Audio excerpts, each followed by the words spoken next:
Okay, we are live. I guess this is going to be recorded for posterity because people haven't shown up yet. But no rush. I guess real quick, I'm Glenn Welch. I'm the guy that wrote the Mystara Player's Guide, and the lovely gentleman to my right is Rubus. He is the game man that did all the cover art and has been helping me update the Mystara art to 5th edition. Yeah, and what a ride it was. Yeah. We're It still is. Yeah. Well, you've kind of been updating everything to try to get everything pretty. That's the best way to put it. I mean, you've got, what is it? Well, I guess you can see the Malfera in the background there, and that was one of the ones that when we were trying to come up with the art, that was the one that you wanted to update the most. Yeah. Well, I used to play D&D for 2 decades now, and I never got the chance to explore Mystara, so I never had the opportunity to explore the artwork and stuff like that. Everything I dug more deep with you. So you gave me the opportunity to see what it's already out there from Mystara, and it's not that much stuff, surprisingly. Yeah, they've got about 300 monsters, of which they have art for maybe about 150 of it. Yeah, it's surprisingly very few pieces of art out there for Mystara, and most of them are pretty old, as I remember, right? Oh no, the last piece of art was done in 30 years ago. So when you and Mischa, who may or may not be joining us, when you guys signed on with the book, you guys were making art for things that had never been drawn, despite being in the game for decades. Yeah, that was definitely a challenge. So, as I'm a D&D fan, it was a no-brainer for me to say yes and explore this world. And the more I explore it, the more I like it. Yeah, we're trying to get this for when we're trying to update this for 5th edition, because have you seen the 5th edition art that's been out lately? You mean the official books by Wizards of the? Yeah. Well, yeah. I like it. Yeah, as people have been saying that when they were comparing the Mystara guide to their guide, the 5th edition has a very Victorian look, where everything is looks like it's about 1800s clothing, and we kind of went with an entirely different route where we went more traditional fantasy. Yeah. And I never noticed that. Yeah, and it was I didn't notice it until somebody pointed it out to me. And that was, but I kept trying to balance the old with the new, because we did we got about 4 or 5 pieces with Morgan Iron Wolf in it, including the cover, and the only one that we didn't do was we didn't give her the hair, like the original Jeff D's hair, because 80s hair is really hard to draw. Well, yeah, especially if they are curly. Yeah, that's a real pain in the ass. Trust me. Yeah, and we didn't give her the pokies. Yeah. But it was pretty interesting. When I got into D&D, I started off with 2nd edition, so I was very into that medieval style, fantasy stuff. So it stuck with me from back in 98 when I started. So I guess having more of late clothing, maybe it was mostly because of the popularity of Witcher or something like that. the video Yeah. games. So maybe they wanted to borrow something from the visual aesthetics from the video games and get it into D&D as well. But I never noticed it till now. I mean, Yeah. now that you mention it, it might happen. I have to check again, but I never noticed till now. Yeah, because I mean, I grew up with Elmore and Easley, and I've actually got a signed copy of the rule cyclopedia when I gave it to Jeff Easley for an autograph. Instead, he drew a dragon on the inside cover, so they're going to bury me with that one. But then the art started to change, and the 5th edition came out, and there's like people have said that, or from when I was putting together the art originally and trying to put the 5th edition to give the 5th edition its own unique look. Mystara is all sorts of random cultures thrown together in implausible methods. Like they have 2 Greek, they cover the Greeks in the Byzantium era with the Corindus, but then you go to the Hollow World and you get the ancient Greeks. I mean, they've even got Texas in that place. So you're trying to mix mash all these cultures together, and for some reason they put all 3 elements of the Roman Empire in one nation. And trying to represent that gets tricky. But it's but it's one of the things that people like, and that's what we're trying to do, because we're currently working on the Dungeon Master's Guide. And I've got it about a third done.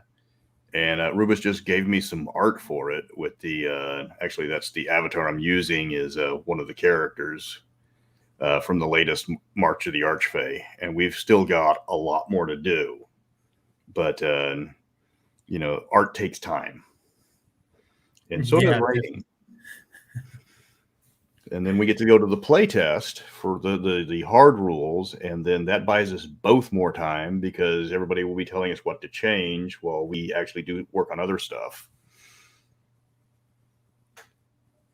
And we're trying to expand Dungeons and Dragons to do new settings, and Mystara gives us both. Like I like to write, he likes to draw, and this one gives us a chance to show off our talents. Because I think go ahead. Well, the cool thing about Mystara is that it reminds me a lot of Robert Howard's world, where Conan used to roam, because it's the exact same thing. Different cultures mixing from different time periods. You have Spaniards, you have Greeks, you have Byzantine Greeks, you have Mongols, Turks. Everything is a mashup of civilizations from different time periods. So I saw lots of these elements in Mystara too, and that's why I liked it. I like working on it. Because it gave you the chance to take historical elements, twist them, and create something unique for the book. So that was pretty cool and pretty challenging as well. Yeah, and to answer the question that got posted in chat, we did have Mischa did some of the interior art in the same style as the Capcom D&D arcade games, which is far more anime than, well, I care, but that's what people want. And that's actually the Capcom is one of the games that's is their game. The beat 'em up is one of the things that's kept the setting in people's minds because it's still selling pretty well. They just released a new version of it a few years ago. I own it. Yes, I have played it. When the house burned up, the video game machine burned up. We have that was 4 or 5 years ago. Neighbor's kid put out a grease fire with a bucket of water. Yeah, don't do that, kids. So we were trying to go for a different. Well, when I was talking to Rubus, the original art I had that was done by another artist was all Photoshop, and some of it was good, some of it was okay. That's the best way to put it. And when I was showing the book off, Frank Mincer, of all people, was reviewing the book, and he told us to, because Rubus had done previous work. He had done I think the first one you had done that was actually people was the Gladiator fight. You're giving me the helmets, and you're giving me the swords. Was it the Gladiators or was it the Vikings? With the branding scene. I think it was because that was the Viking or the Gladiator one was the one where I submitted you the original idea and you told me it was a terrible idea and gave me the other art instead. And that's when I learned to shut up and just give you the general idea, and you'll do the rest. I don't remember that. Yeah, because they were all going to be like holding the spears up, and you say, no, you said this was I draw action scenes. Let me cut loose. Hey, okay, Chris. yeah, I might have said that. Yeah, so that's when I just kind of, I just give you the idea, and then later on I go back. It's like you need to make minor changes here and there, because like or the one where Morgan's hacking through all the undead, and you got the Lich with his hands out, and and then by adding the 2 glowing orbs, we turned it from a Lich to a weird, which was a specific Mystara monster, which tickled everybody on the Mystara Reborn page because that was one of ours.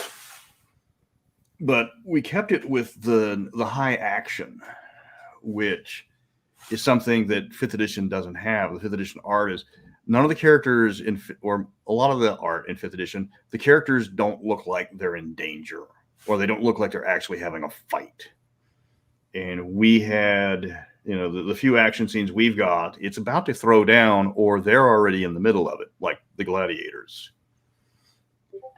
And then, the coin art, there's a story behind the coin art. We had to research. There's only one nation that has all 5 types of coins. And he drew like each coin, I think was a higher level of society, if you remember the coin art. Yeah. And that was for 5 pieces of coin. That took an awful lot of research. It's like, okay, well, how many nations use all 5 coins? 1 out of 20. So all the others have just one type of these coins? Well, they have, some of them have different denominations. Some of them have, like, a lot of them don't have electrum. Some of them don't have platinum. Some of them only have 3 coins. One of them has 10 coins. You get the 5 basic coins, and going down the list, only one nation used copper, silver, electrum, gold, and platinum. The other ones, there was either something that either they didn't use all the coins, or they used far too many coins, or they used variants. Mm-hmm. Like, so which one is it that uses all the types of coins? Vestland. One of the Western Viking, because the Swedes pointed out that Vestland just means Westland, and Ostland means Eastland. Mm-hmm. And Soderfjord means South Fjord. So they were not... the guy that was writing the map really didn't spend a lot of time thinking about the country names. That's a common problem to every world builder. Yeah. It's like, what do we name the Northland? How about Northland? That'll work. And then... But yeah, the art draws in... good art will save a bad game, and bad art will kill a good game. Fortunately, we're putting good art in a good game. And like the cover for the DMG, the DMG that we're working on, the next one, we were trying to come up with a cover, and like for the cover of the player's guide, we were going to use a variation from the module Knight's Dark Terror, which is the Siege of Suskian. And Rubus said, do you want this to take 6 years? Because if you try to 5 people fighting 50 goblins, that's going to take 50 years. So then we were just going through the going through the modules and saying, okay, what about this one? It's like, what about this one? No. And then we get to the Temple of Death, and I sent him the original Mystara picture, which for everybody who watched it last time, the original art was bad. It was pretty 80s.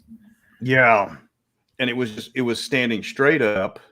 It looked cartoonish. Yeah. And it was, just like, man, like 80s cartoonish. That's how cartoonish it was. Yeah. It was something, it was like they came out from the D&D cartoon, the Saturday morning cartoon. It was like they came out of there. Yeah, and then we come up with ours, and it's like, I'm here to kick your ass. Which, as it should. Yes. Giant claws, elephant, crab, demon. Yeah, and of course, and the funny thing is all of the characters are like backing up, except for Morgan going, "Come on, let's go kill it. We can do this." And then she appears. Well, she's appearing in the DMG. With because we've got the one where they're all on the treasure pile. And then we've got, but yeah, the cover for the second one, we're trying to figure out, okay, what's the biggest, most iconic D&D monster? Or for Mystara. Hold on a second.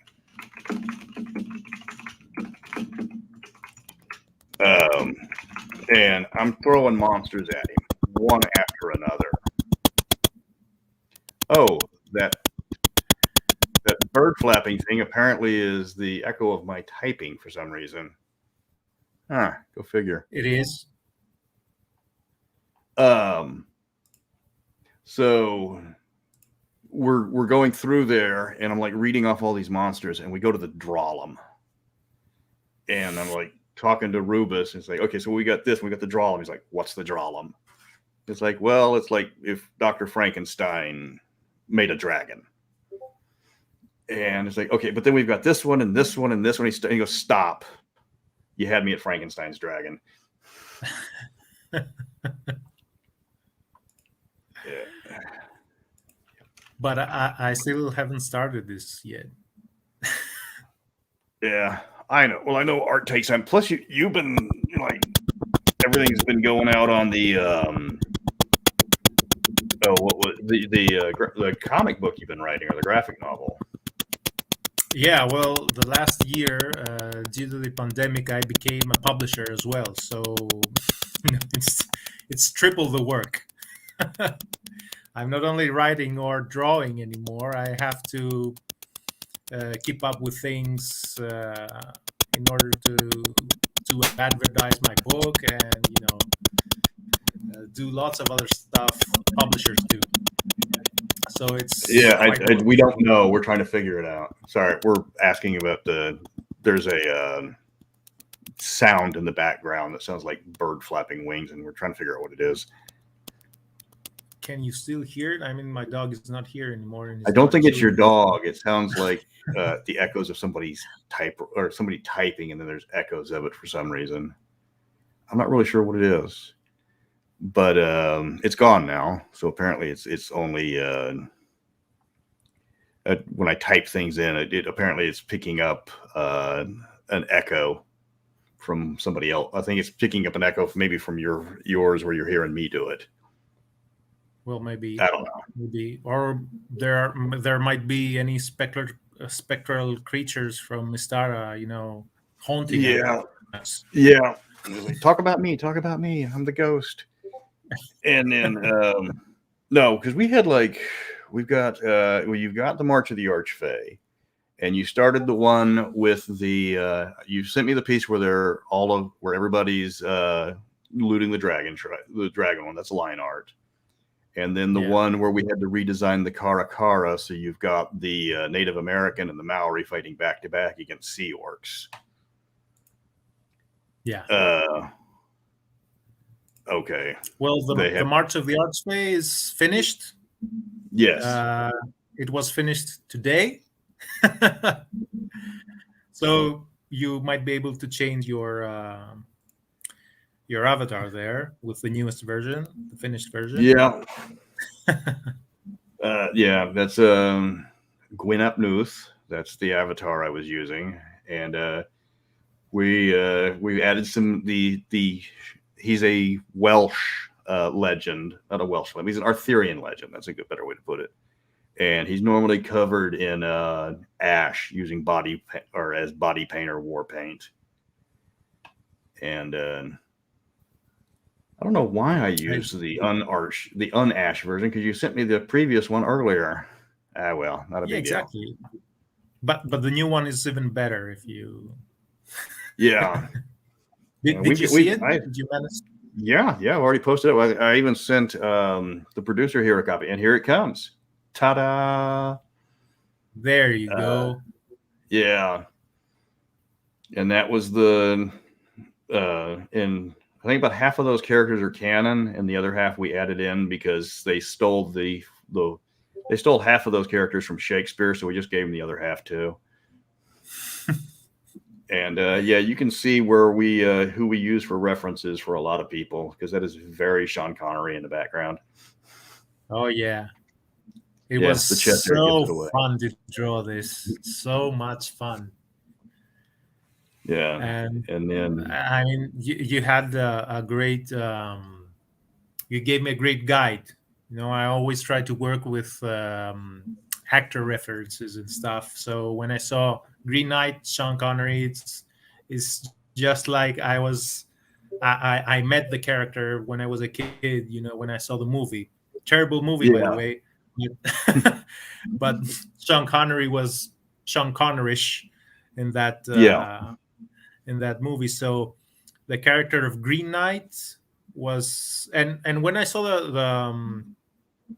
the trailer of the new movie, I haven't seen the new movie yet, but when I saw the Green Knight, I always had in the back of my mind, that shape and form of Sean Connery. So it's really connected with the character. His face is really connected with the character.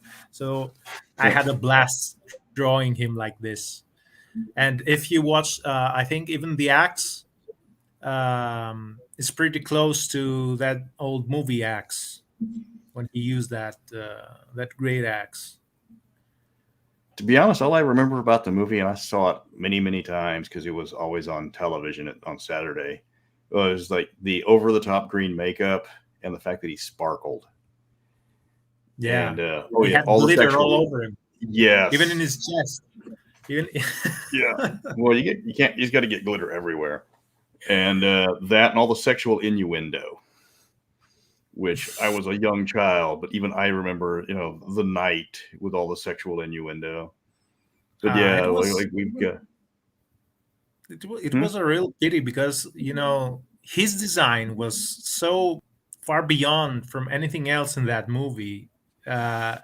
Someone would think that they got all the budget just to have Sean Connery there and dress him up and make give him his makeup, and and then the budget vanished, and they had to give Miles O'Keefe, who played who was it?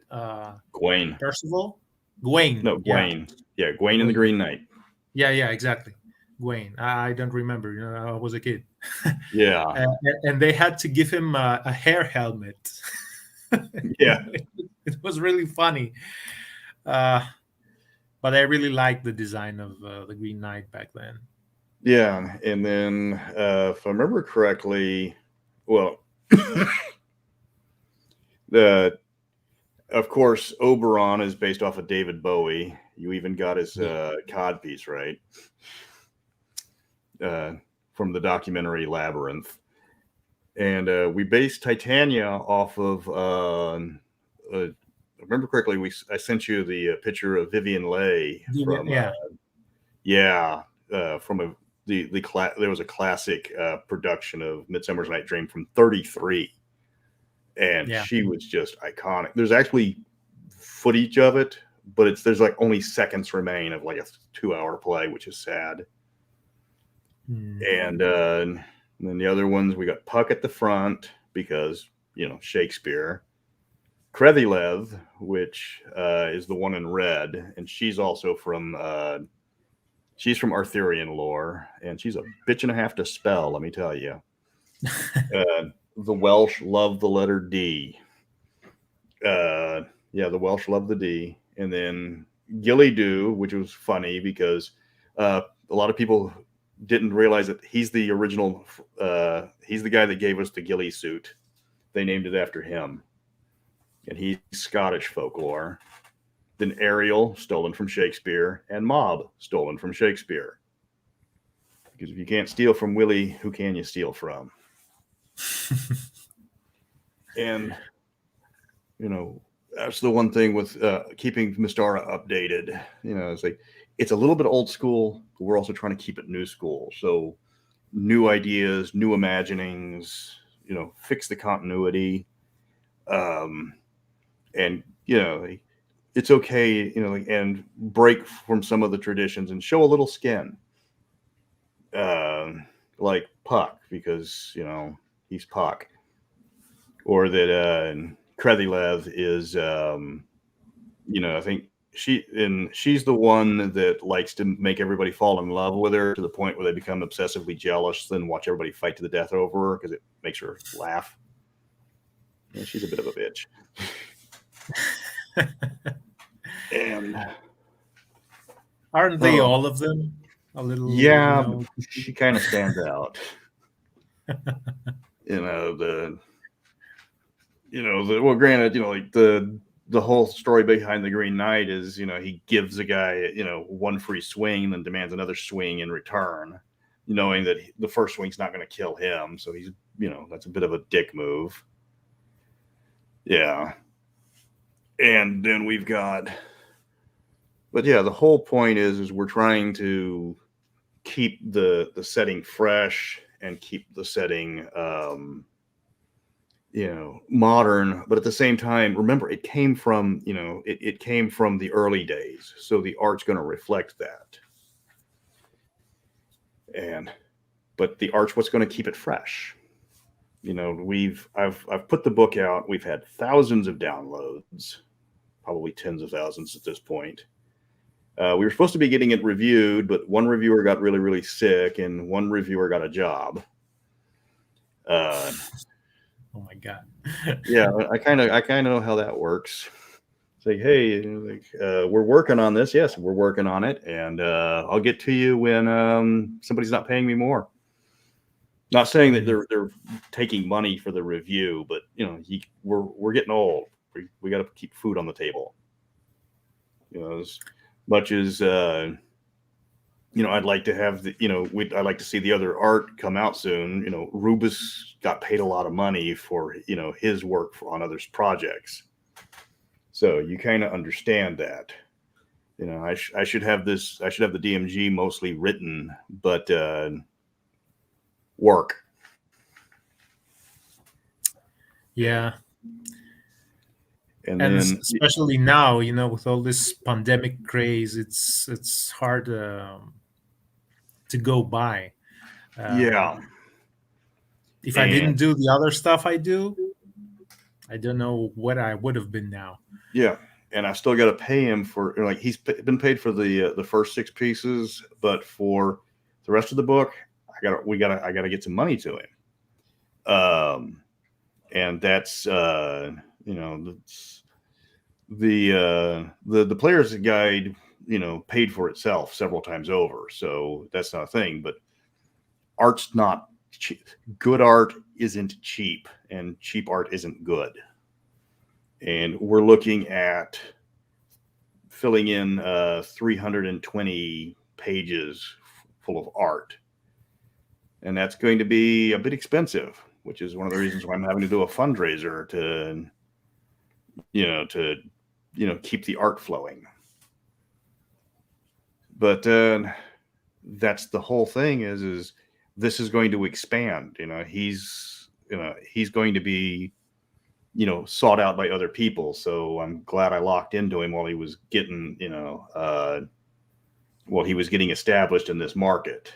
And eventually people have asked me to write for their projects, but again, we don't start until the money crosses hands.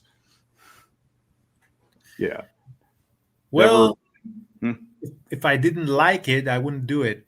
yeah. That's for sure. Yeah.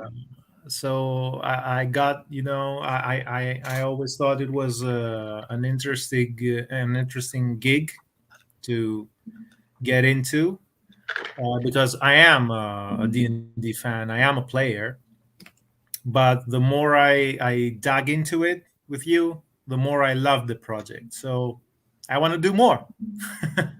Yeah. And he started where he started adding things that had never been drawn before. Like he did the first color in Jotwa, which we probably need to throw up. Um,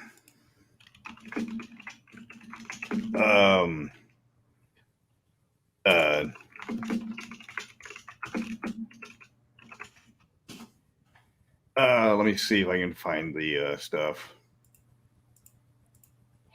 But yeah, we there's all this art, and a lot of it's old, like we mentioned. So he's been as he draws things, we do things that are just bad looking and try to make them look excuse me, trying to make them look not bad. Yeah, Well, the key element to make to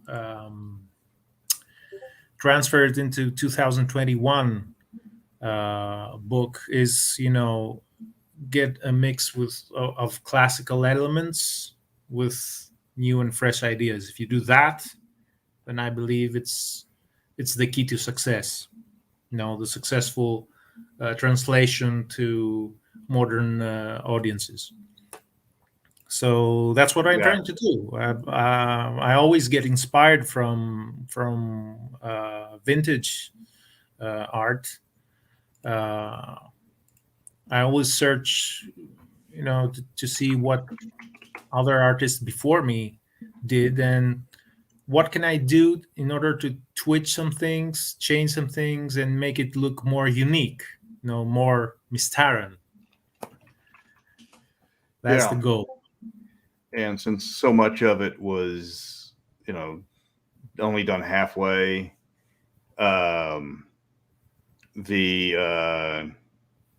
we can, the current art is becoming known for what Mystara looks like. If you Google certain characters or certain monsters, this art, the modern art, comes up first now, because that's what people want to see.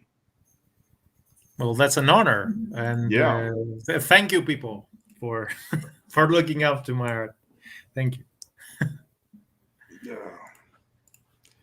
And like when the student has surpassed the master, because nothing against Larry Elmore, but the last piece of art he drew was in 89, 90. So this is the first this is the first bit of art for Mystara. It's the first full color art since the box sets, and nobody remembers the box sets. Do we have to make a box as well? No. We're the box sets were not good ideas. People remember them fond. No, they don't remember them fondly. They just remember them. Lots of loose paper, lots of loose maps, and CDs. They all had CDs in them. Oh, I don't think that's the fundraiser. That was just another piece of art that he had done recently, where we had taken the knight from the cover of Grand Duchy of Karamikos, and he had redone him into an action shot. The nameless knight that was just there. Then that's when everybody discovered that guy was kind of the inspiration for Lord Soth.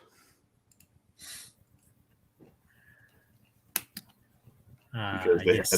they had the same helmet and nobody noticed.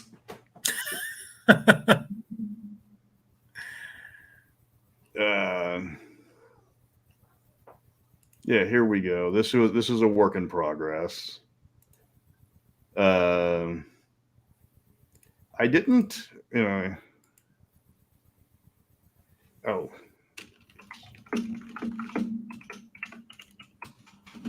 Oh, there's a question. Yeah. Do you live stream when you work on art? I've not done it before.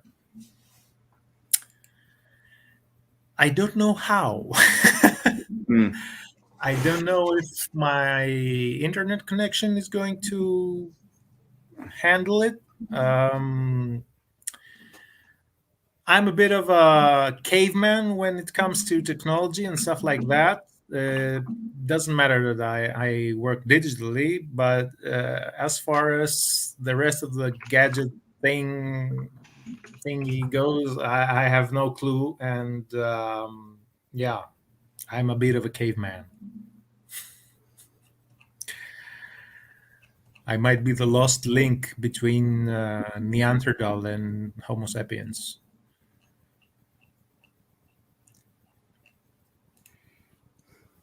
Yeah.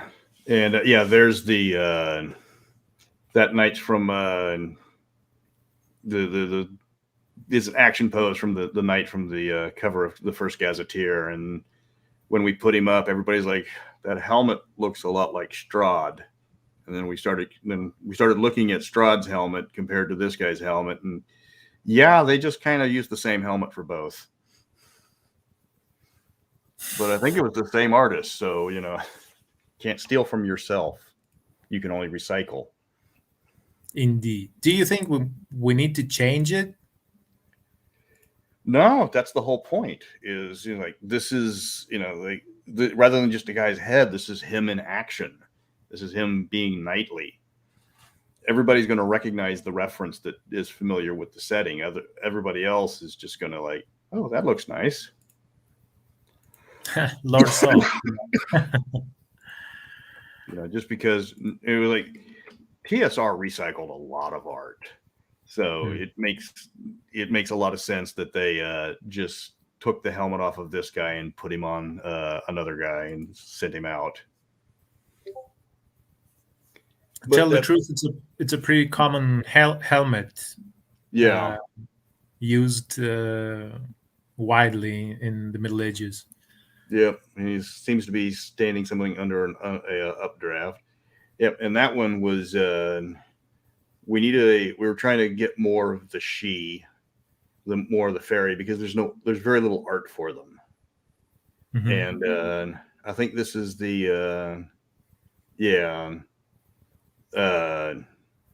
this is like the Lady of Love and Suffering or something like that, where it's like the she, as far as the playtests go, were some of the more fun ones, because they're trying to copy Mortal Society, but they can't quite get it right. So she doesn't understand. She gives people exactly what they want. She gives them way too much of what they want. And it gives them a definitive look or a definitive style. That and the fact that they can't dress themselves, which is another aspect of Mystara that actually caught on, though. Inward. That was pretty fun to draw as well, because I had in mind an 80s pop star, any 80s pop star, how they used to dress up like. So yeah, that's the result. Yeah, and the art started to define the way we were approaching 5th edition, or the 5th edition Mystara. Because new old stuff in new ways, and it worked. Oh my god, did it work. I'm very, very glad it did. Yeah. Oh, here's one. Let me find this one. the Randara.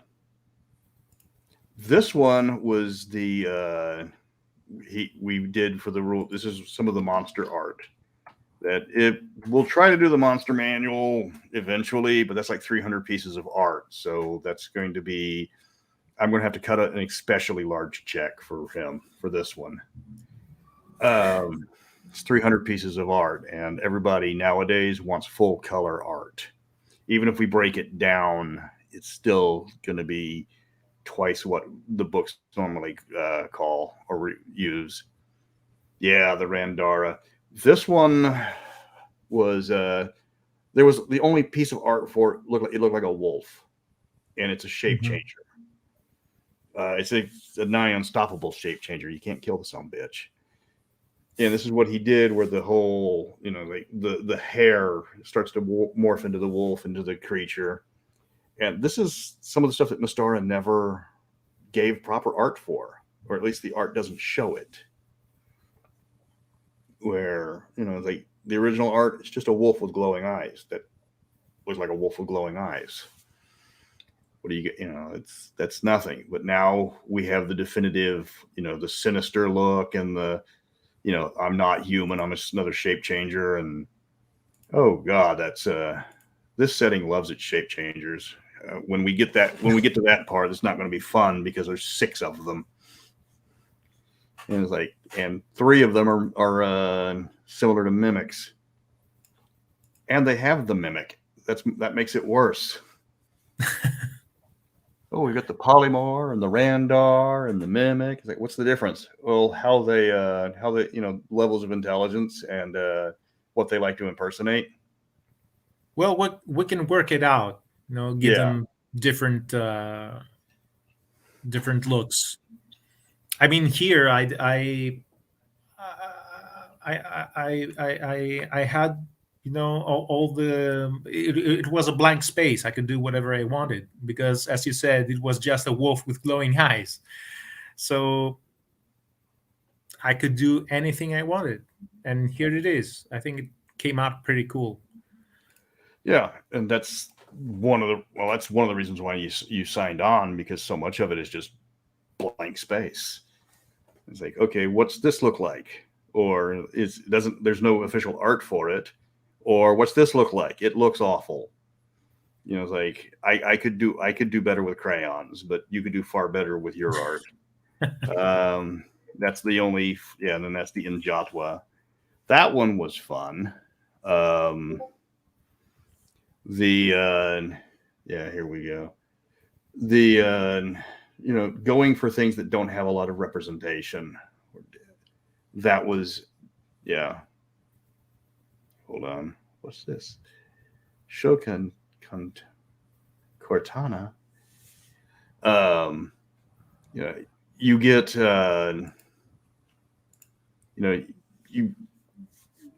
you're making the art, the setting, the style yours, because this has never been drawn in color. There's only actually 2 official pieces of art, and they're both of the same woman.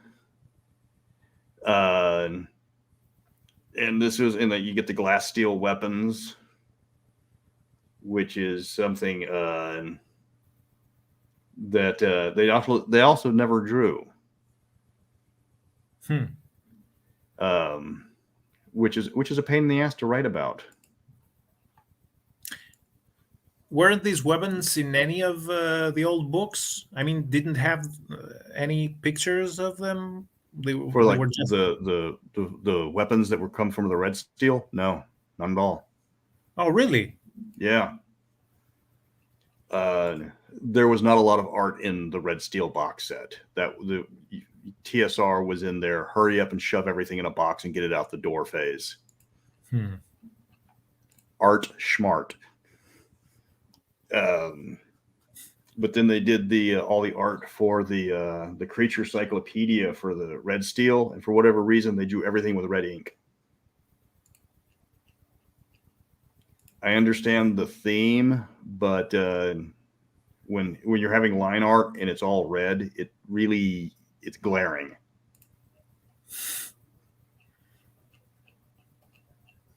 Indeed. Is there any more modern fantasy art work that has impressed either of you in like the last 10 years or so? Or any art styles you find you like the direction it's heading in? Well, as far as what we do, or in general, I guess, as far as the book, right? Was it? Hold on a second.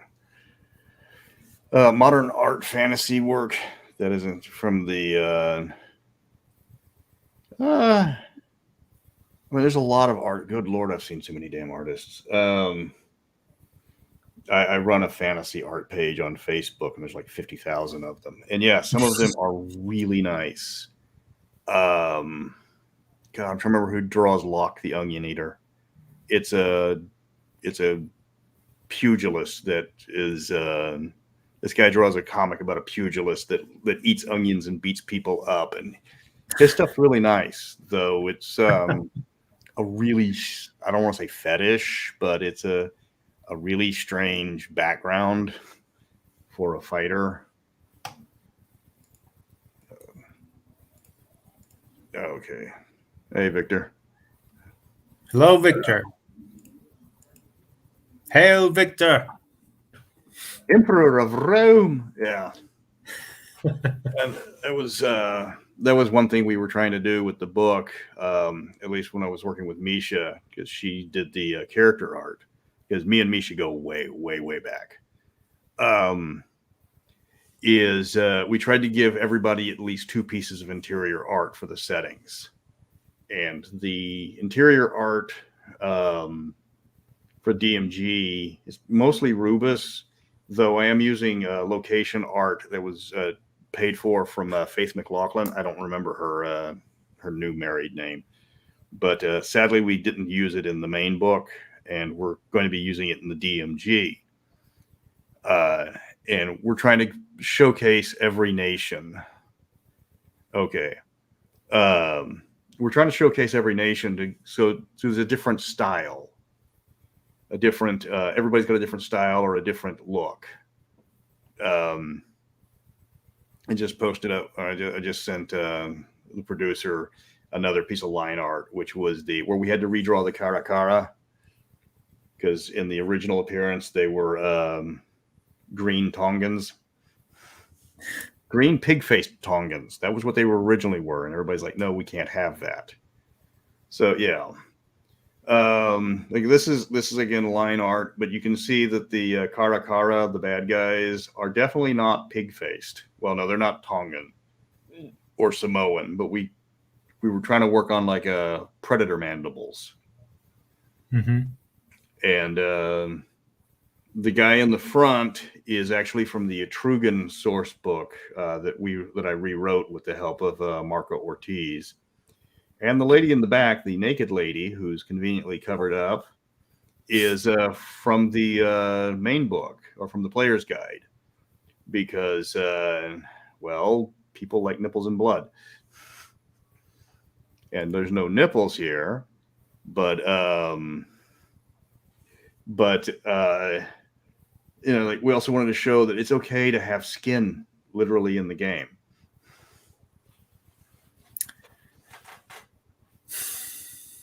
It's something I never really understood with modern day, art and guidelines or so. I mean, I grew up in a country where everywhere you go, in every museum, you have naked statues with their dick and their boobs. No, it's they're everywhere, and yeah. We just happen to be prudes over here.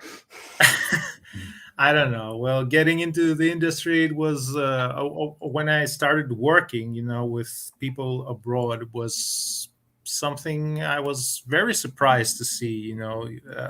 with all that stuff with nudity and oh no, you can't have nipples, you can have man nipples, but you can't have female nipples. It's insane because they're actually the same thing. Oh, my mind's going to blow up. Well, it was very weird for me, that stuff with nudity, and well, I got along eventually, but when I started working, I was so confused. I said, why is it that bad? And unfortunately, this has also come to Greece as well. You don't get to see that much nudity. Everybody thinks it's bad for some reason.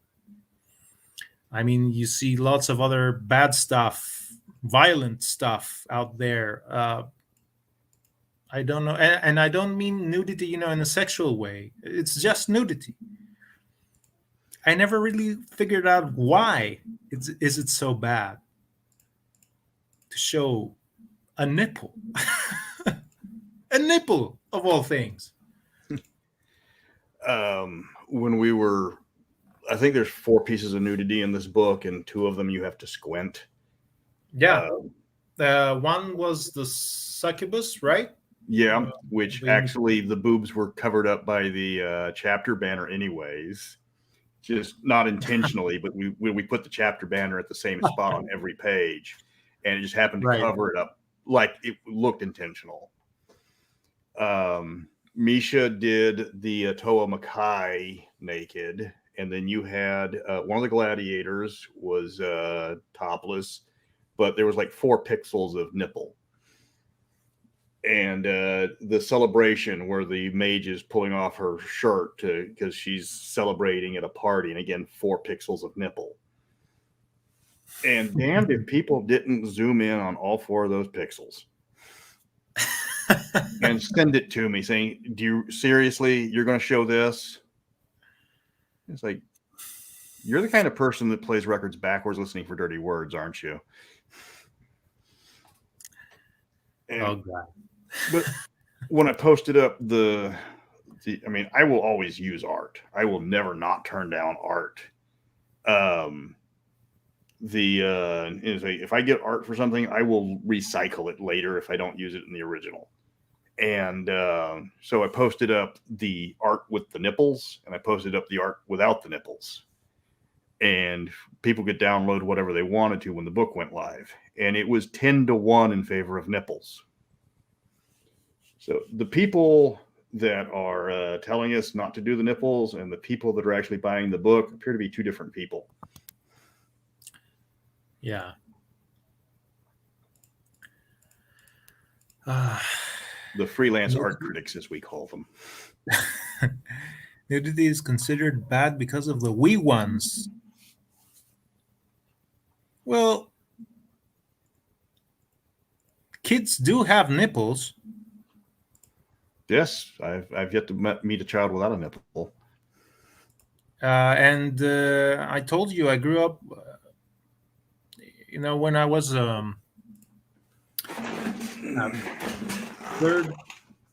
third grade, or maybe elementary school in general, our history books had dicks and nipples of statues. And I didn't become a porn star or a serial killer or anything like that. I'm normal, I think. Yeah. It's just nudity. It's art. What's wrong with it? And again, I'm not talking about something, sexualized or something that is vulgar or something like that. It's just nudity. It's nudity in art, in paintings, in statues. They're sculptures. What's the point of having genitals removed when they're not in a suggestive position or something like that? I don't know. And apparently the people that got all into the book when it came live, they didn't care either. but we still got criticism from people that we're not the ones that were responsible for bringing the book to bear, which is sadly something I'm seeing. Is like, well, I don't like it, so that means nobody else will like it either. It's like, no, that's not how it works. Or like the succubus, where she's lying there dead because, well, you can't, you're showing violence against her, and like she's a chaotic evil sex demon. That's her thing. She's chaotic evil, and she's with like 4 or 5 other large chaotic evil things, and it's like, and the halfling has killed them all. It's like, well, but you didn't have to show the violence like that. Like, what about the other 3 dead guys? you don't have it. You don't, like that Nalfeshni had a mother. We think we're not really sure how Nalfeshni worked. So your problem is she's topless. So you have a problem with nipples and not the 3 impalements and the beheading that are also on the same page, or the other 3 dead guys. Like, she kills one of them with a stalagmite. Who does that? Who kills something with a stalagmite? I think when I posted that up was the top comment when people were feeding it back was like actually, let me try to find that so people know what we were talking about. But yeah, it's this halfling that is just carved through every greater demon we could throw on the page. Originally, we were going to have like 6 or 7, and he said, no, it's too crowded. You got to give me 3 or 4. Yeah. Because it needed to breathe, but it was pretty fun. I saw the previous art, and it only had 1 demon, right? Yes. If I remember correctly. That was actually the you were the 3rd artist to try that art out. Oh, really? Yeah. Rubus did the exact same thing. Not Rubus, you're Rubus. Hershey did the exact same thing with Photoshop, and it's just the halfling standing there with an axe in the Malfera. And we took the Malfera out because originally it was a dead Malfera, and we replaced it with the regular greater demons and kicked the Malfera to the front cover, so he got promoted. And then we was like, well, it's just 1, so we need to make more. And we ended up with the top quote is like, this one just says right here, how do you want to do this? And I can't find it. Let me try to find it here.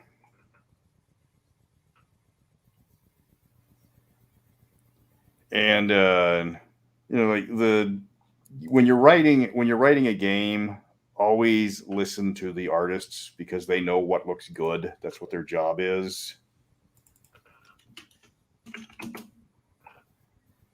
And that's something that I've learned. Granted, I learned it early, but a lot of a big complaint of people have is like they don't know. They have an idea of how it's supposed to look, and things in your head look different from things in things on paper. And that is something that I have learned the hard way, because I have been vetoed numerous times, and vetoed correctly. And that's this is like you could put 30 Karakara on this screen right here, but they'd be crowded, and it would take away from the fact. Then you're just counting monsters. Yeah, it's all about composition, and any art piece has to breathe in some way. So you need because you need the viewer to focus on the thing you want to show and not get too noisy. You don't want your composition to be too noisy, so the focus will be lost eventually. Yep. Here we go. So you can't crowd the thing with too many people or too many monsters? Or Yeah, there you it go. is. Yeah, yeah, that was the original. And like, who kills, and the dagger in the head. So she's got like 1, 2, 3, 4. She's like 5 different weapons, and she's 3 foot. She's 3.5 feet tall. Yeah. The original concept was to have Morgan fighting the demons, but the problem is that Baylor right there is 20 feet tall. His head is as tall as that halfling is. So we completely got rid of the original concept because it was too difficult to do and make it look realistic with the problem with the scale. And just said, all right, this is instead of showing the actual battle, we show the aftermath of the battle. And it looks wonderful. Though the only complaints we had were for the nipples and all the blood. And not how there's a halfling sitting on the remnants of a challenge rating 51 battle. This is an impossible battle for epic level characters, and she just went through them without a scratch. But she is tired, though. Well, yeah, it's definitely a job. Okay, Thanaton. Let me see if I can find the Thanaton, because there's actually a funny story about the Thanaton. Or how the Thanaton was a replacement. Hold on, here we go. And this is Mischa art.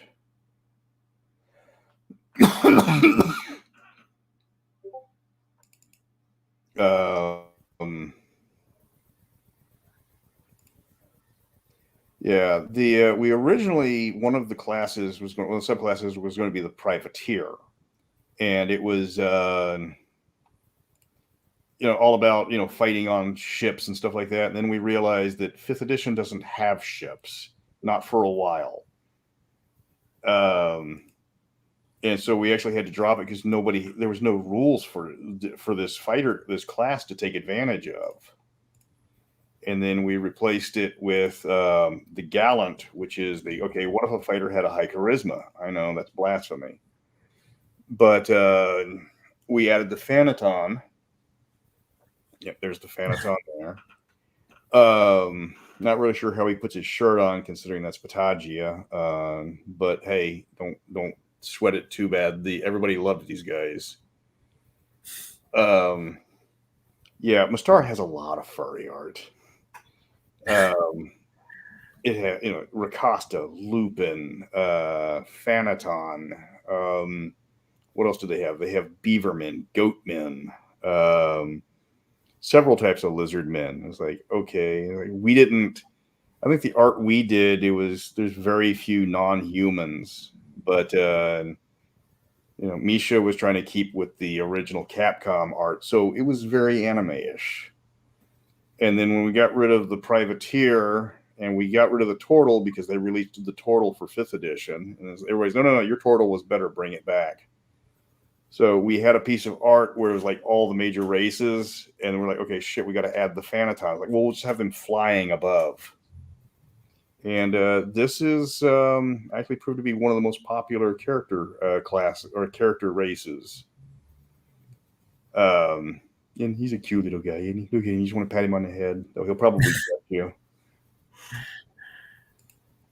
He's pretty cute. Yeah.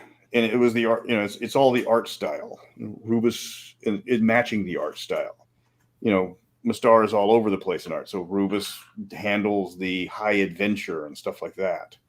And then Mischa handled the more fantasy elements with like flying squirrel, monkey, raccoon men. Which is probably going to get you a call from the ethics board. And she did a lot of art. I think she did like 50, 60 pieces of art for this book. Oh, wow. All characters? All characters. Can we see more? Oh yeah. Let me because I haven't had the chance to see more of her work. Yeah. And then Let me see. I'll find this was the one that I kind of got her to draw. Oh, I'm waiting for it to load. One of the characters is a bard from the you know how the Romans had the stand-up philosophers in real life. Back in ancient Rome, they'd have the people, show up to these parties with the nobles, and there's like, okay, and now I shall philosophize, and you will throw coins at me. And it was parodied by Mel Brooks. Waiting for it to upload. So we came up with the College of Philosophy for a bard school, and she's like, all right, well, what do I do for the art? And I sent her a copy of Mel Brooks's World War II photograph where he joined up, and they took a picture of him, and there we go.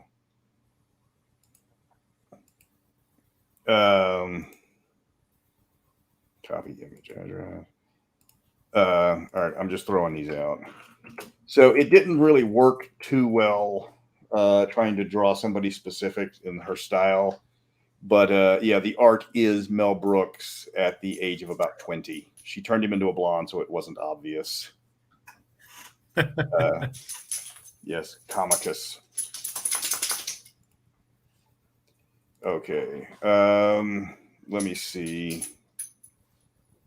That's pretty cool. Yeah. I did not. Let me see. I did not, contrary to popular belief, put any of my rule except for one example. There was no player characters of my own that made the book. Oh, now you fucking look. This was one of our playtesters' characters, which was a dwarf cleric, and that was Beth's character. Nice. Yeah, I put it most of the characters because I'm a forever DM, so most of the characters you see that are people that are from like past experiences, those are other people's characters that were in my games. Let me find the. Yeah. Oh, this one was the first she that was drawn in color. And she was like, well, how do I draw this? It's like, what do they look like? And it's a David Bowie without the fashion sense.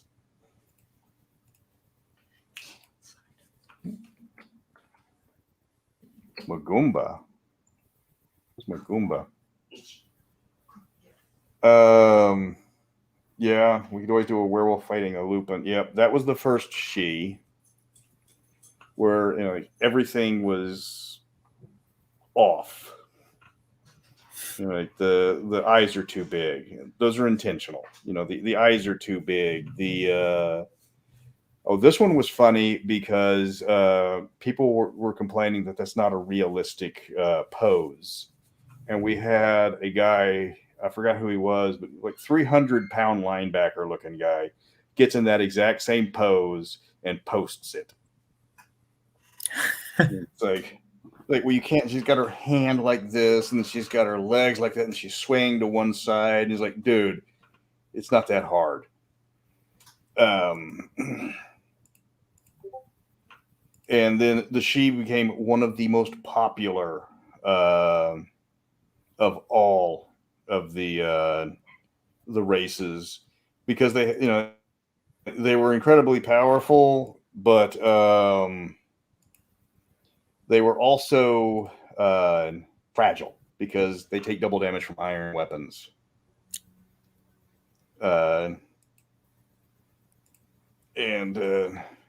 But they were always played as just total fops. Every single one of them. There we go. And then this one. Let me see. This one was actually just filler. This was a picture of, Amelie von Hendrix. She didn't have a name. She was just a Prussian noble woman that was also a wizard. And I used that art in a module that we did for Threshold magazine, and that was the art for Amelie, just because I needed art for Amelie. And suddenly that became the official art because everyone said, nope, that's her. And that was one of the reasons why when we started to expand the lore, she became one of the most popular characters in there, despite the fact she's evil as hell. But she's also charisma 18. So she hires people to do things that look like they're doing good deeds, but then she swoops in and takes over she fills in the power vacuum that she creates through the party. But she does pay very well. So when the party found out the big reveal that she's been the mastermind behind all this criminal activity, they really didn't care because she was cute and she paid almost double what everybody else was paying. And they were still killing bad people. It's just that other bad people were taking over. And these are, let me see, what are some of the other ones? Where's the Spirit Shaman? We've actually got a book coming out that I'm working on. It's a supplement with some donated art that we had the Spirit Shaman. Where did he go? Here we go. They have rules for spirits, which are specific monster types in Mystara. And but I didn't have monsters ready for them. I didn't have I had the stats, but the stats weren't very good, so I had to redo it.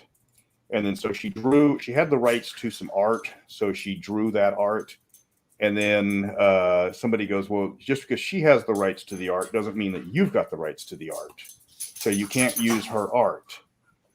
And we took it to a lawyer and explained that she had all the rights to the art, but I didn't have the rights to the. So do the rights to the art transfer from her to me because I'm paying her and she's using something that she has permission for? And the lawyer told us just draw something else because I'm not yes, this is maybe. Depending on if they want to sue or not. But so she drew up another piece of, she drew another Mongolian Spirit Shaman. And when I get the last piece of art for the supplement, it's only going to be like 8 pages, but it's just like a bunch of more monsters. And that was, let me see. So that was the story behind it. Like there's a story behind a lot of this art, which is kind of funny. Because we were cranking it out, and let me see. Oh, one of the things that here we go, the Heldonic Knight. One of the things I was told when I was working on the book is like, while I was kind of I wasn't half-assing it, but I was like using whatever art I could, and I was told you got to keep all the art uniform. So I had to replace, Rubus had replaced several pieces of art from Hershey because his art was superior, but he didn't replace all of it because I didn't need to replace all of it. And then there's no, you need to replace all of it. So I had to hurry up and get Rubus a whole bunch more money. There's the Mongolian Spirit Shaman, which looks nothing like the original piece of art. But then we had art for Mischa. We had my friend James Burrell, who I worked with at Reaper decades ago, had done some art because I like to keep my friends paid. And so James gave me some art. It was really good art, but it was in the same section that Mischa did. So we took out his original Heldonic art, and then she discovered that the Capcom video game was her art style. So she drew this guy as a Heldonic Knight, which is a lot more anime-ish. And these guys are total bastards too. I mean, the class is nice, but these guys like to stab people to prove that they're better than each other. Yeah. Bargle. That's actually the one person I haven't had Rubus draw is Bargle. Because that's the thing with Bargle. You get he's been drawn. I think he's appeared officially 6 times, and he's never been drawn the same way twice. Every artist draws him their own way, which is kind of a running gag.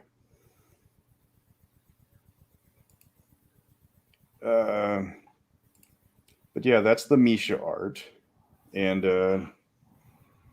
she did a good job, and she kind of kept the individual art to it kept it with the Capcom feel that people were looking for when because a lot of people know this game only from the Capcom games. And then the younger players know this more from the video game, and the older players know it more from the tabletop. But the Capcom, the beat 'em up's still really fun. It's probably one of the best beat 'em ups ever made. I agree. Yeah, the fact that you can beat it with all the different characters, though no halfling. They left off the halfling. Yeah, that's what we need to do is make Mr. Potato Head Bargle.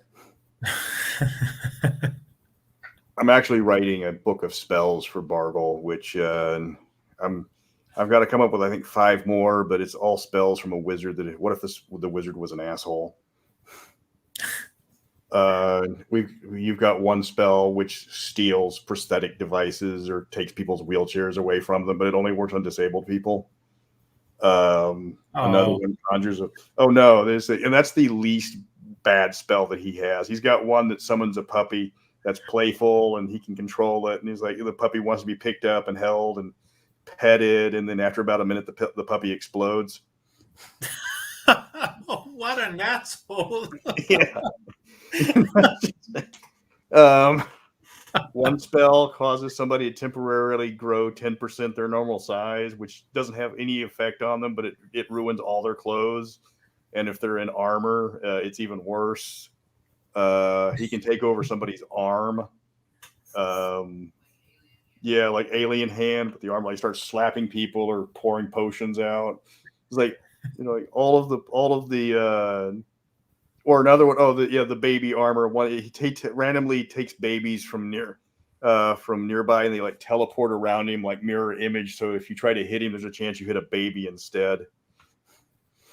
It's like the whole idea for the Bargle's Book of Spells. Hold on. Getting over a respiratory infection. Yeah, the whole idea for Bargle is like, can you cast this spell and then skip away laughing? Each one just gets worse and worse. Yeah. Oh, he's got one like like certain spells don't do any damage to the target, but it hits their loved ones instead. Or if you're wearing a wedding ring, all damage is transferred to your spouse, and of course you don't know about it. And it's like little micro books is things to work on. We need to make a piece of this. Yeah. Oh, the idea I had for the art, we had one guy that was working on the art, but I never heard from him again. But it was the whole idea of like the Bargle in the wheelchair, like rolling while the elf with like no legs is crawling at him because he's taken the guy's wheelchair from him, and he's now doing laps around him. Just because. Oh my god. That's the whole point. Is you've got to make Bargle the biggest asshole in the entire D&D setting, and he always gets away. That's even worse. He's been in 5 modules, including Dungeon Magazine, and he's always gotten away. Every time you try to kill him, he always is. He has a way out. Okay, I'm sold. I'm sold. Yeah. Yeah. So yeah, there's a lot of different, just a whole bunch of spells for him, but that's there's only going to be like 2 or 3 pieces of art for that one because it's just hey guys, I'm still working on stuff. Yeah, he's except he's competent. Dick Dastardly isn't. Yeah, spells all. Yeah, when we were working on when I'm trying to figure out what to do with the monster manual, because the DMG hopefully will be ready next year. And then you got to go with the monster manual, and there's 330 plus monsters that aren't in 5th edition from Mystara, and some of them are iconic, some of them are idiotic. So having said that, Rubus, I really hope you like drawing wings on random monsters, because that's a Mystara staple. Depends on the wings. Will they have Well, feathers? some of them do, some of them don't. Some of them are just like, okay, how can we make this wolf better? Let's add wings. What about this lion? We'll add wings. This manatee, we'll add wings. Why are you adding wings to a manatee? It needs wings. It's got winged bulls, winged lizard men. It was just like, for a while, all they did was take a monster or take an animal and slap wings on it. Well, if it's bat wings, I'm all in it. If it's feathered wings, that's a real pain in the ass. yeah, it is. I always get it wrong. You know, the anatomy of the wings with feathers. I always get it wrong. I always need the reference to draw this shit. And that's one of the problems, is there's not a lot of references for some of these monsters. You know, the shape changing monsters, just like you've got the ones that turn into furniture, and but they're semi sentient, which are different from the mimics, which also turn into things, but they're more predators. But they're pretty much the same thing, but they're not. I'm trying to find a picture. Oh, I have a request here for the Saber Claw to look as punchable as possible. Yeah. Are you familiar with what a Saber Claw looks like? I don't think so.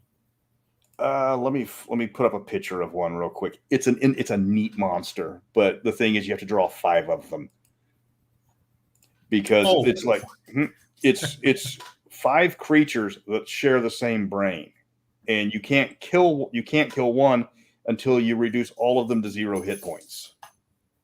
They're always in groups of 5. Damn. Yeah, it's a fantastic monster, but is that a Bargle creation? No. Hold on, let me see. July, Morgan. I've got to figure out what folder it's in. Here we go. Saber Claw. No, it's in Swift Magic, isn't there? Quick Magic. Blinty. Oh, here we go. This is a terrible, terrible transfer, but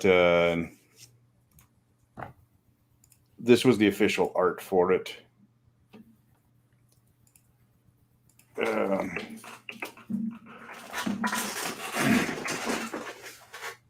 And some of the ones that we were doing is, they have art for it, but it's even 5th edition art, but we think you can do better.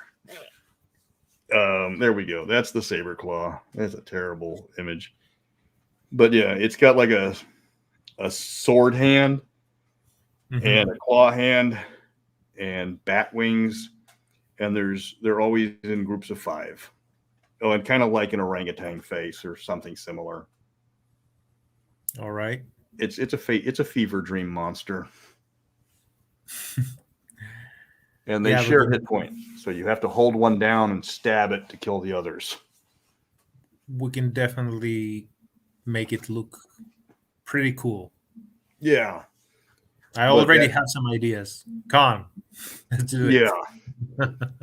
But that's once we get the DMG, we got to go to the monster manual. We have to see what monsters we can realistically do.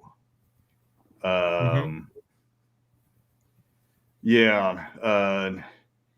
Even if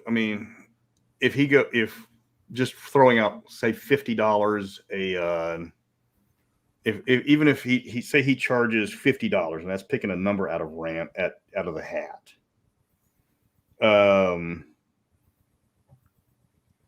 This is the thing: is you can't kickstart Mystara. You cannot use any sort of fundraising. Wizards will not allow that.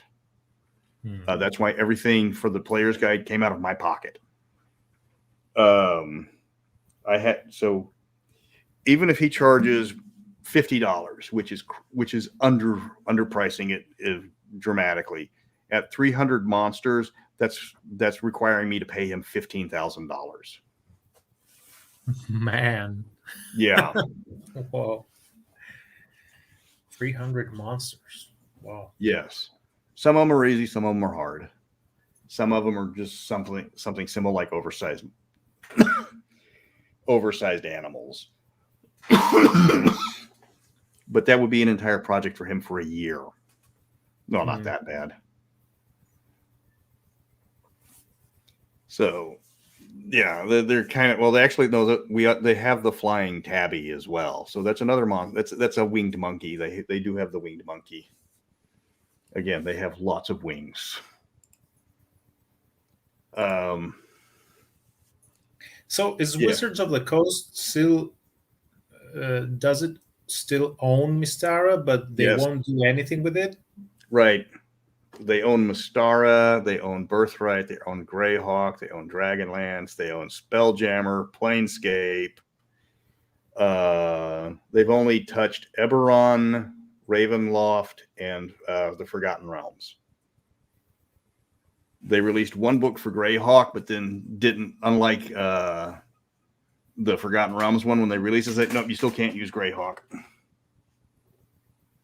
Because if they did, I could put it on the guild. Since they don't, I have to put it up as a fan work and put a donation link beside it. It's a pain, and I had to go through a lawyer to do it. When I posted up the book originally, RPG.net took it down for piracy. Despite the fact that it's all the art's original. There's not a single piece of art that wasn't done by Rubus Mischa or some of the other artists that did like 4 or 5 pieces. And then I had to show to them that there is a guideline of how to do that. It's a pain in the ass, but it is there. And then they actually undid the ban. So, but with Wizards being owned by Hasbro does not hand out or does not sell licenses. Bruce Hurd asked them to try to. He tried to buy the rights to Mystara from them, and they basically told him to go, sit and spin. And so it took him a while to stop being mad, but that's how we got the World of Kaladar, his world. Which, if he needs art, man, you need to go warm up to him, because he is one of the grandmasters of the industry. Yeah, and such a pity. Yes, to have all this stuff and potential, and some corporate dudes not letting you do anything with it. I mean, so many fans. Yeah. The guy that did Eberron basically said, I want to make another book. And they said, okay, that's nice. We'll let you know when you can. And he pretty much just chomped down on their leg and wouldn't let go until they let him produce his book. And people love Eberron. I was like, I'm not a big fan of it, but I appreciate what Baker has done, and I respect him for it. And I was like, you can like somebody for what they did, even though you don't really care for the setting itself. And that's the whole thing, is we don't know why they won't, release these things for 5th edition. We'll do the work. We've done the work. We've got new artists coming up. We've got a definitive style that, Ravenloft, people complained because 5th edition is very heroic, and Ravenloft is a horror. Yeah. And Mystara is is also super heroic. You start off as nobodies and you work your way up to try to be immortal. And Ravenloft is, you're trying to survive. Exactly.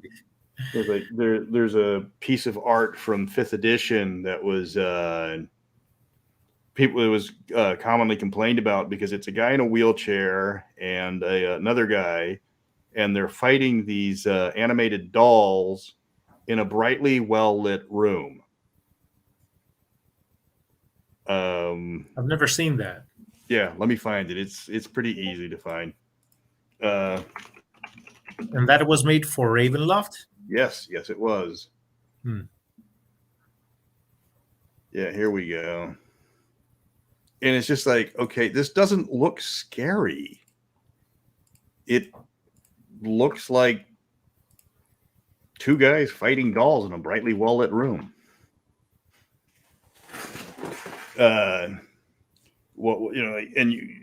That's the thing with horror. You want to do something like that, you need to add like creepy music or something.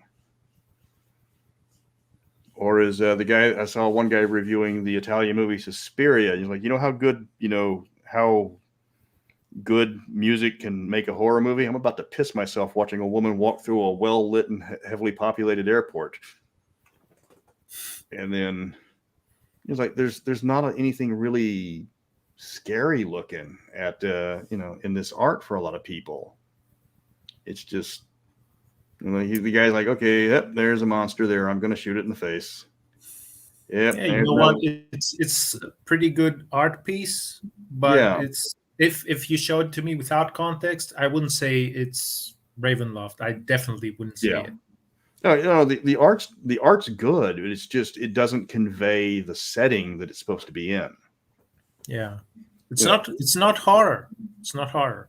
Yeah, but they do love their trench coats. I will say that.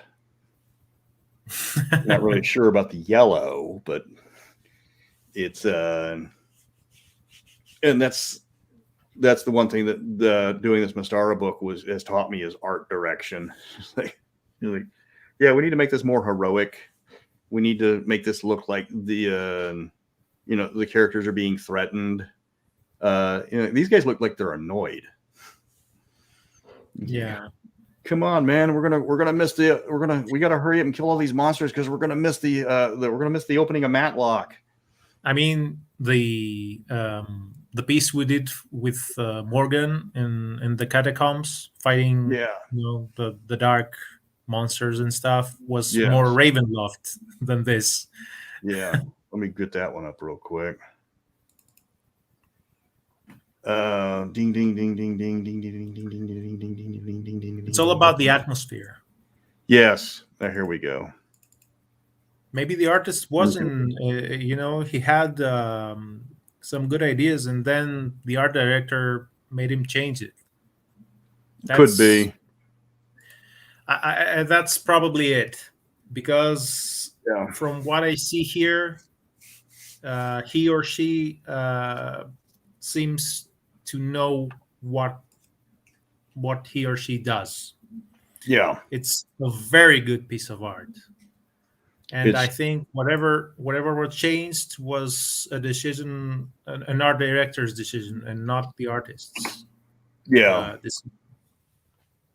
And here's the Morgan art, which probably have to zoom in on. And there's the two globes that we were talking about earlier about turning this thing into a weird, and this is the high level Morgan.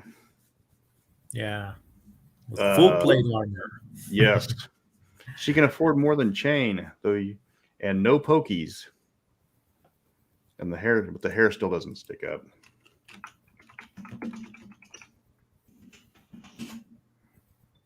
When I originally was looking for an artist for Morgan and I asked who can draw 80s hair, everybody said they would rather work on feet.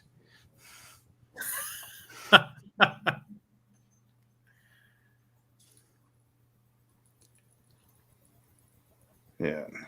What is this? Yeah, we were trying to show some sort of menace. And this is, she's she's cleaving through the grunts, but she's still got the 3 big bads in front of her. I do need to turn up. I do need to write the rules for the greater weird, or the superior, the grandmaster weird right there, because that's an unutilized monster. That was a fun piece to do as well. Yeah, and a lot of people don't see that there's faces in all the walls. Yeah. And like you can see like they carved it out of people. And the vampire and the mummy lord and the werewolf's already dead. But yeah, it's like to try to get her to the look on her face is like, do you mind? I'm trying to kill the bad guys here. And she's like gutting through another zombie. And she's already gone through, appears to be more than half a dozen of them, and you've got, dozens more waiting for her. Yeah. Yeah. Yeah. I don't know how we would get a plushie going. Granted, if we try to make it a plushie, I'm pretty sure that Hasbro's lawyers would haul us out in the middle of the night. Not as bad as writing that Disney parody I did. Yeah. They were trying to get a sense of I'm badass now, like compared to her original one where she's like, okay, I've got a sword and I've got a shield and I've got chainmail. Let's go fight a goblin. It's like, okay, guys, I'm fighting 3 greater undead. I can't be bothered. So please stop trying to ambush me. And the sword's glowing, walking around in +5 everything. Mostly, I like the expression of the vampire lord. Yeah, he's like, "What the fuck?" How do we? It's John Wick and plate mail. Yeah, yeah, and we're trying to get the. Let me find the other piece of art that proved to be massively more popular than I thought it was ever going to be, with the trading. If you remember that one. Yeah, sure. Was it that popular? Did it become that popular? Yes, it became very popular because of the helmet. Oh, really? Yes, because it was like it added a touch of humanity. So, well, a lot of the guys are from like Northern Europe, so there's like, we're not actual barbarians. We're not all barbarians and stuff. Actually, the guy that helped me write the Maori section told me the only way he'd help me is if I did not make the Maori subclass of barbarian. Because he said, my people are not barbarians. We like to fight, we like to drink, and we like to talk about fighting and drinking, but we're not barbarians.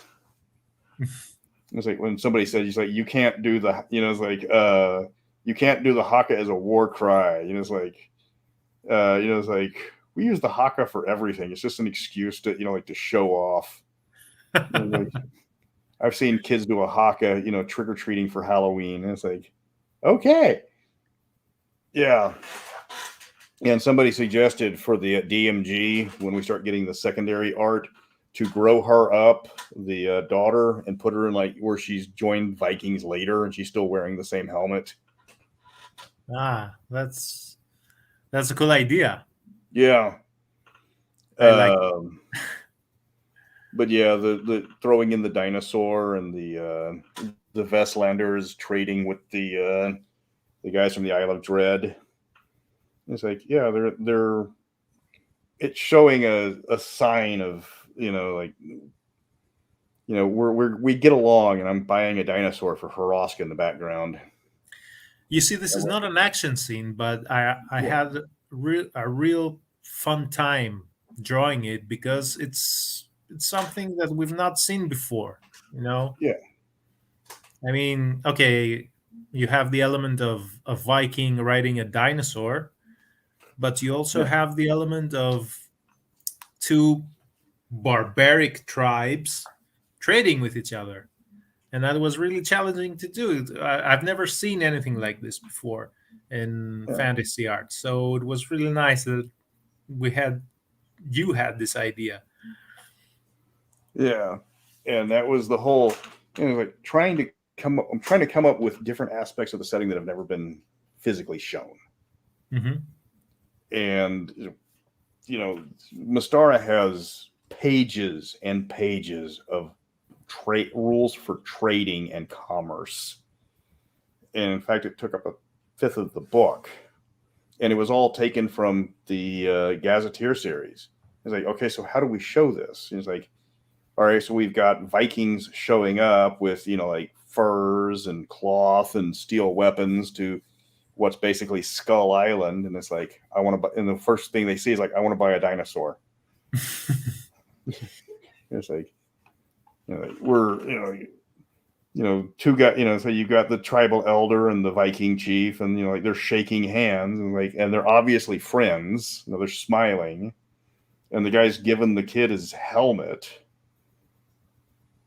which, and people were like, well, it's like, what's she going to do this with the helmet? And it's like, in the background, everybody else is doing all the work. And it's like, it touched a lot of people, or it tickled a lot of people. Victor wants, okay, hold on. Yeah, let me see what else is there. Yeah, there's a ton of, and that's what people liked, is trying to come up with new ideas or new things that have. Let me see. Here's another piece from Mischa. This one was funny because we were going to cut off the turtle, and they said, no, bring the turtle back because your turtle rocks and their turtle sucks.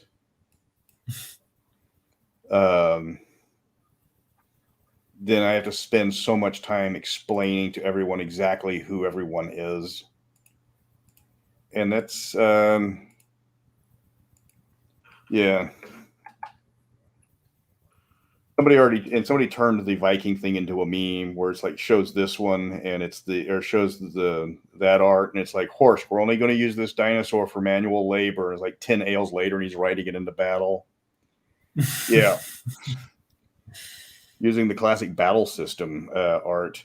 So yeah, these were all of the different fantasy races, and originally didn't have the Thanaton, and then we added the Thanaton, and she just drew the Thanaton above the gnome and the halfling.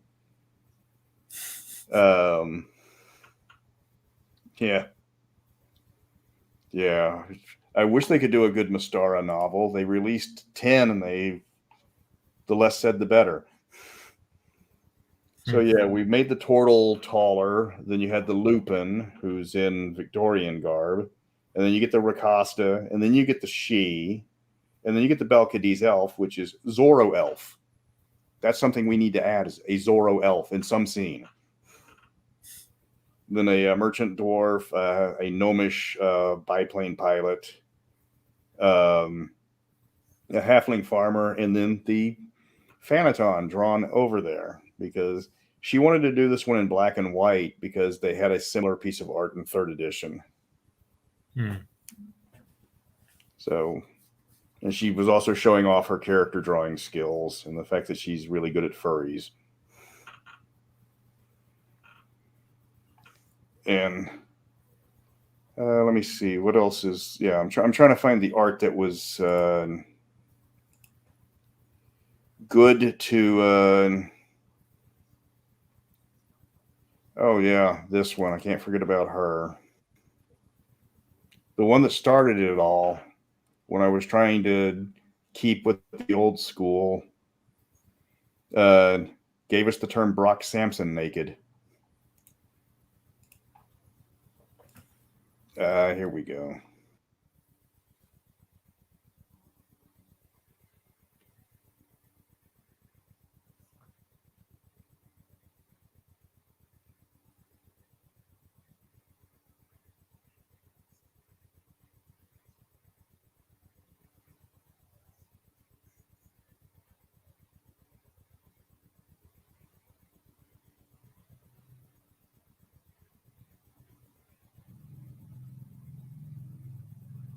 Hmm.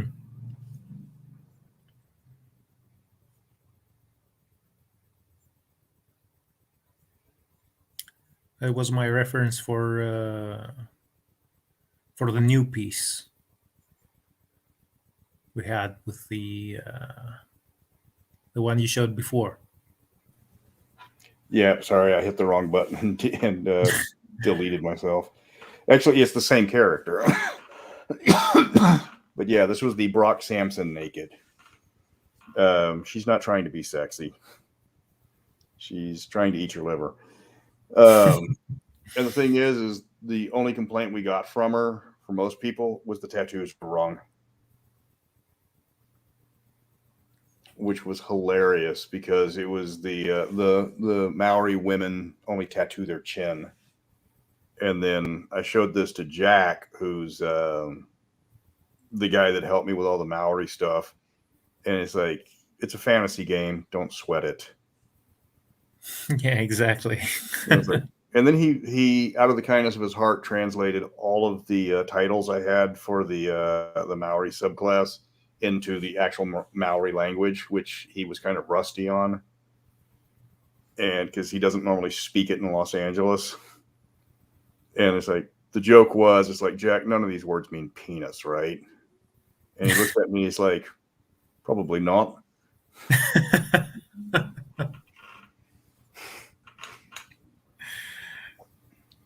So yeah, I will.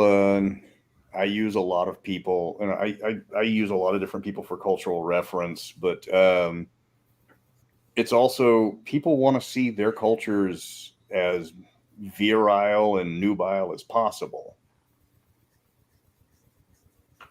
and that's something that stuck with me. That's why I, like, don't use the what are the sensitivity readers.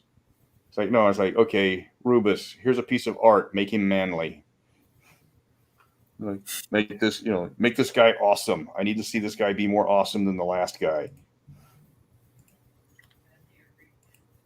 Yeah. Well, that's the way to go. You need good art for, as you said, good art might elevate you. Bad art might ruin everything. It's the icing to the cake.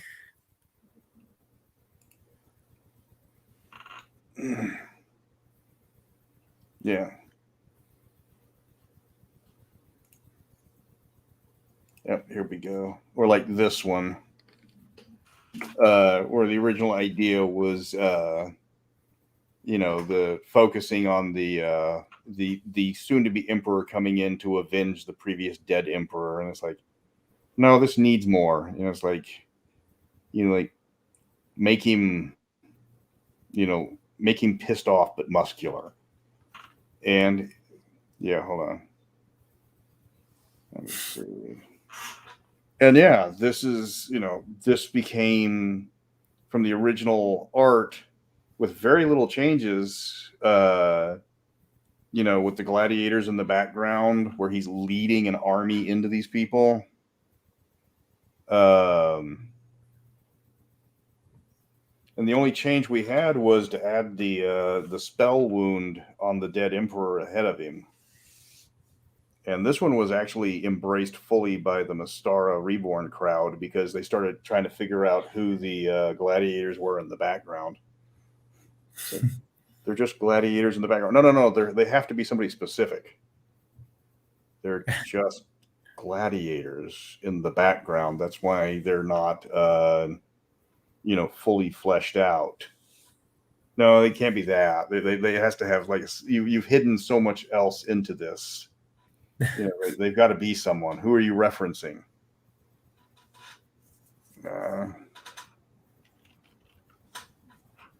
And Wasn't the Minotaur supposed to be something in the story? Yeah, apparently there was a Minotaur, and the lady that you can see under his arm. They thought she was somebody specific. And the thing is with all of these, the first thing you ever gave me was the Gladiator helmets, and that was like your, hey, I want to be part of this book. Yeah. And something that really caught people was the fact that we reused these helmets repeatedly. Hold on, let me find the helmets. There they are. They're just helmets. It was filler art. They were just there because I needed to kill about 2 inches of dead space in the book. But then we recycled them, so you can see the fit. You can see on this one, you can see some of these helmets on these gladiators.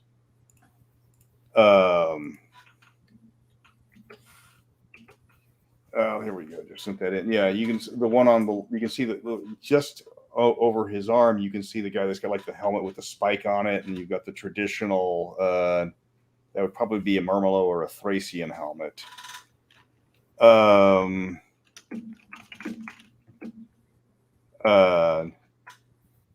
And then when you did the actual gladiator art, you included every single one of these helmets on a gladiator. Yep. Though rather than having all 8 fighting, I think you killed 3 of them to start with to bring it down to a much more manageable number. Yeah. But like I've studied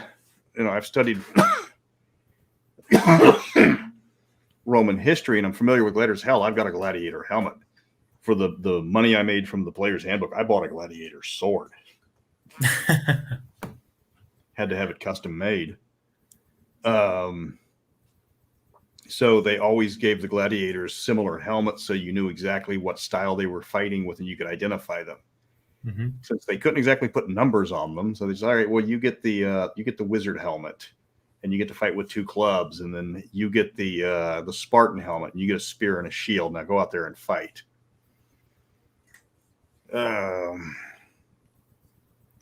Let me see. Do you have the arena piece? Yes, I do. So the one that show. Yeah, with the 4 pixels of nipple. Are we allowed and to? the lady. Yeah, well, we showed the Maori piece and we showed the succubus. Indeed. If you squint really hard in the background, just over the wizard helmet on this one, you can see it. A whole 4 pixels of nipple. Yeah, and people have zoomed in. When I was told I had to label this one on Reddit as not safe for work, and somebody is like, "Why? I don't see anything." It's like they didn't consider the violence not safe for work. But I still cannot understand why is it such a big deal to show a fucking nipple. Why would someone zoom on it? It's a nipple. Yeah. And if you look up directly above the female gladiator, you can see the one lady copping a feel on the other. And firmly on boob. I don't know, but there is, people have, I've been told repeatedly that, they were not comfortable with the nudity in the book. Well, turn the page. Yeah. Yeah. That one I really enjoyed as well because it's full of action and it got bloody and savage. Yeah. Yeah. We get we're working on the DMG. I'm still writing the back. Right now I'm working on the biographies of the 10 power players. Rubus is still working on the initial art that he's been paid for. And then we got to start doing the pay for the rest of the art, because that's just he's doing the biggest pieces first. And then as I write the book, we've got to figure out where we're going to put in art, because right now the book is just filled with Winona Ryder filler pictures. But that's going to be the money, and it's once the play testing is done, then we can start filling in stuff and get the editing done. But that's we're working on it, and I will be throwing up snippets of that as it goes. it's a long process, but it's an entertaining process at the same time, because I'm filling in all the gaps. And I think it's funny that from the filling in the gaps that for a lot of the D&D players, the Oberon character and his feud with the elf god has become canon for a lot of people, which we'll have to work in somehow. Though I don't think we're allowed to use the elf guy because they don't have the rights to him. Just got to think of an appropriate rude gesture for the She King. Probably something Italian. But yeah, it was like I try to come up with the thing. I try to come up with stuff, and then Rubus is filling in, a lot of the background of the art. It's like, this is what things should look like. This is a snapshot of this setting, and it's like it's very high fantasy. It's very heroic. You've got scantily clad men trying to stab other scantily clad men. People did notice that the Greek gladiator is at the forefront and winning heartily. So your artist is Rubus and the Greek guy's winning. Okay, yeah, no, just curious. Yeah. I don't know what they mean. Yeah. But yeah, it's like the manly virile gladiators. They got the two women still fighting, though one of them is won and the other one's still in the thick of it with the spear and trident guy. Well, she's definitely going to hack some ribs there. Yeah. She's got to twist that belt in the way. And then somebody shoved the Raven guy. He's not quite dead. He's not quite dying yet. And then the Oriental guy is done for. But yeah, this is the original art. Was these guys standing in a line, holding up their weapons, doing the "We who are about to die salute you," and then Rubus said, "No," and he just sent me this instead. No art direction whatsoever. He drew this. Well, I told you, action is my thing. Yeah, and people like action. And then people said that that's what's missing from 5th. Is like, you're not going to see a scene like this, even if you take out the blood. You're not going to see a scene like this in 5th edition, because they're always, it's like it's all like 1980s television action, not Gladiator and swords and sandals and people getting stabbed. Yeah, well, it's mostly probably because they're aiming for younger audiences. Yeah. And okay, I can live with that, with violence. I'm okay with that. It's understandable. It's completely understandable with violence. Yeah. Okay, we got like a minute left before they kick us out because these are on a hard timer. If you want to pitch anything, Rubus, now's the time to do it. Well, I want to thank everyone for the warm welcome and for liking what I do. I mean, I'm a fan too. I'm a player too. So I'm really glad that everybody liked what we did with the book. If you want to see more, you can always visit my Instagram account or maybe check nerdula.net. It's my new site. And we'll definitely have some books, some Greek comics in English in the near future. So if anyone wants to give it a shot, you're more than welcome. And once again, thank you. Yeah. And you guys know where to find me on Mystara. Welcome to Mystara. And it's like, I'll be throwing everything up there, and you will be more than welcome to recommend stuff, especially with the art, because we've got to get this done. Yeah. Yeah. Okay. Well, thanks for letting me drag you on to this, man. I appreciate it. Thank you for getting me into this. I really appreciate it. Oh, Rubus, you need to put your the link to your website in the comments. Oh, yeah. Oh, geez, how can I do that? Oh, just copy and paste your the comment section on the right hand side, and just copy and paste your okay, your Instagram. Oh, it's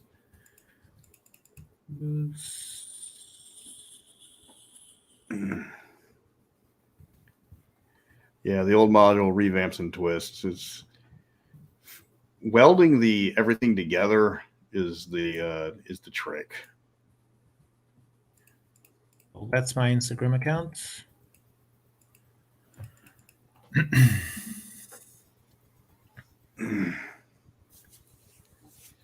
Okay, what's this? Rubus the Barbarian. Oh, here, let me cut and paste that into the. Yeah, because I cannot add a comment in the. We can't add the comment. Okay. We can't comment. There we go. There it is.